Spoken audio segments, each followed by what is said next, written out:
All right, and here we go with our third deck we have here. This is blue-green Infect. One of the reasons that I like this deck is because it's probably one of the fastest decks at just winning the game. And I actually have my testing partner here, Sasha. Sasha, say hi. Hey, And he's gonna join me for the rest of these and going over the next eight decks that we talk about. I feel like this deck is pretty straightforward.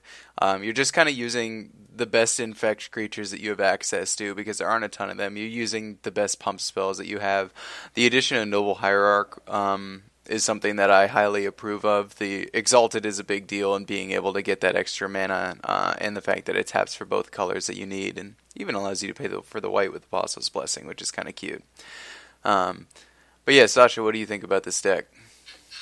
yeah, I definitely agree. It's like the fastest deck at actually winning the game in the format with like some resilience, of course. Yeah, the one of my favorite things about this deck is Soul Sisters was I wouldn't even really considered it a deck, but I was playing Rug Delver for a long time, and Soul Sisters just had like a pretty decent matchup against that. One of the decks that I was going to talk about later about decks that I would not play is Soul Sisters is one of them, and one of the big reasons is because this deck it's so cheap, and I mean just financially you could buy into it very easily without spending too much money. Um, and Yeah, with the Soul Sisters matchup, it just punishes them because life gain is obviously just completely irrelevant, which is very nice. Um, but yeah, we can. Agreed. I do like the Pendelhaven is actually a really nice little trick in this deck, which I love any deck that utilizes that land right there because the first time I read that land, I was like, that's terrible. You would never use that. But no, it's actually pretty good. So yeah, sideboard. Do you have anything to say about the main board, Sasha? Not much. Just the split with the draw spells is pretty interesting there. With Sleight of Hand and Serum Vision. You and I went over this list together, and you actually favored Sleight of Hand over Serum Visions, right? Right. You want to talk about why you do that? Yeah, because Sleight of Hand, you pretty much just want to dig for the pump spells as soon as possible when you're going off. And turn one, you're pretty much trying to set up the next turn, and you can find your effect creature quicker as well. Whereas Serum Visions, when you're trying to dig for the pump spells to kill them, or the protection spell, it's just harder to find. Yeah, I mean, if you just need to pump, like, let's say you can put them at 8 or 9, or even like you can put them at 6 because they're tapped out, and you can just get in there with like a blighted agent or whatever.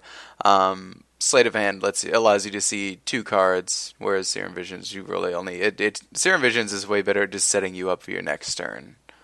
Yeah, Serum Visions is pretty much only good on turn one, and everything else is like much, much worse. Yeah, I also in general I found that it was odd that when people were running like 4 Serum Visions and 4 Sleight of Hand, people were just like snapping getting rid of the Sleight of Hands over Serum Visions. And like I understand in a control deck that you get more card advantage out of the Serum Visions, but Sleight of Hand definitely has its uses, and I think that this is one of the decks that shows where the utility of a card like Sleight of Hand definitely gives you an advantage over Serum Visions. Uh, Agreed. So this sideboard, actually, we didn't even know when we were building this sideboard. We didn't really know like what decks we really cared about sideboarding against because this is just an all-in deck. You really don't. It's kind of like Storm, where you just don't care what your opponent is doing. You're just gonna kill them. And so I feel like the Spellskite would be obviously against the mirror. And same thing with Dismembers. I actually don't really like this sideboard that much. We just kind of threw it together.